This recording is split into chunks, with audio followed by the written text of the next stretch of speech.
Union council Uderolal station के मुख्तलिफ बरसात मुतासिर गोठन के गोठ हाजी लाल मोहम्मद ब्रोही,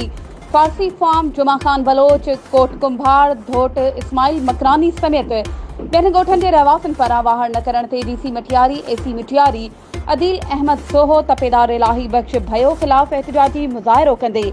उडेरोलाल वाया नसरपुर रोड बंद करे छॾियो। उन मौके ते मुज़ाहिरीन नूर मोहम्मद बलोच, नसरुल्ला आखलानी, गुल मोहम्मद ब्रोही, अली मुराद बलोच, नारू कोल्ही चयो त 1 महीनो अॻु तपेदार इलाही बख्श भयो असां खां टेंट राशन फराहम करण लाइ सवें शनाख्ती कार्ड खणी वियो आहे, पर असांखे हिन वक़्त ताईं न टेंट न वरी राशन मिलियो आहे, न वरी गोठन मां बरसाती पाणी निकाल कयो वियो आहे। हुननि चयो त असां डीसी मटियारी, एसी मटियारी जी ऑफिस जा चक्कर काटे काटे थकिजी पिया आहियूं, पर केर बि ॿुधण लाइ तयार नाहे। मुज़ाहिरीन चिताव ॾिनो त 1 हफ़्ते अंदरि असांजे गोठन जे बरसात मुतासिरीन जी वाहर कई वई, न त असां मजबूरन नेशनल हाईवे बंदि कंदासीं।